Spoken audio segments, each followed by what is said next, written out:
সাবেক সংস্কৃতি মন্ত্রী আসাদুজ্জামান নূরের বিরুদ্ধে হত্যার অভিযোগ তুলেছে নীলফামারীতে প্রায় এক যুগ আগে নিহত আবু বকর সিদ্দিক, আতিক ও মাইদুলের পরিবার। তাদের অভিযোগ, আবু বকরকে মারধর করে গাড়ি চাপা দিয়ে হত্যা করা হয়, আর আতিক ও মাইদুল শিকার হন বিচার বহির্ভূত হত্যাকাণ্ডের।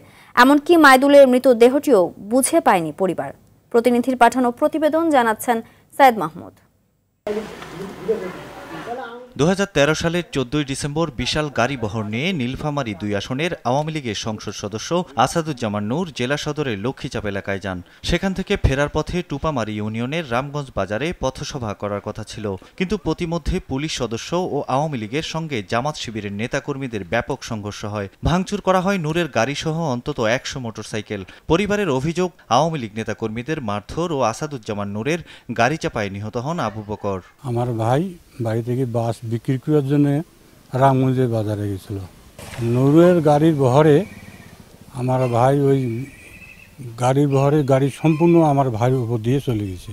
স্থানীয়রা জানান, নূরের নির্দেশে টুপামারী ও লক্ষ্মীচাপ সহ অন্তত 20 গ্রামের আওয়ামী লীগের বিদ্রোহী গ্রুপ, জামাত শিবির ও বিএনপি নেতাকর্মীদের উপর ব্যাপক নির্যাতন করা হয়। তৎকালীন বিএনপির নেতা, বিএনপি সাংগঠনিক সম্পাদক গোলাম রব্বানীর বাড়িতে তারা হামলা চালায় এবং আসাদুজ্জামান নূর গাড়ি থেকে বের হয়ে প্রকাশ্য বলে যে ওকে বের করে আনো, ওকে প্রকাশ্য আমরা জবাই করব।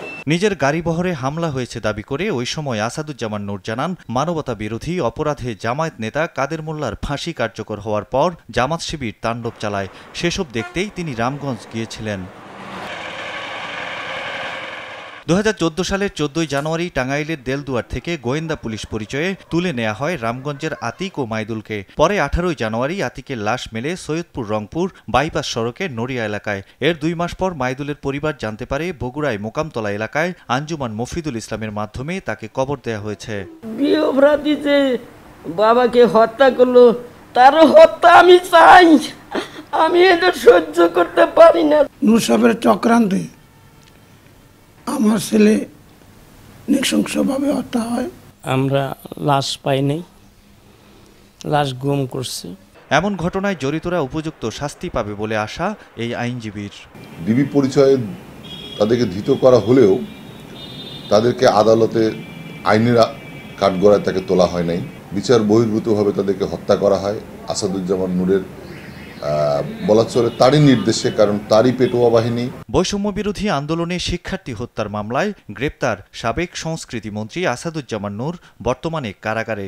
হত্যা ও নির্যাতনের বিচার চায় নীলফামারীবাসীও। সাইয়েদ মাহমুদ, RTV।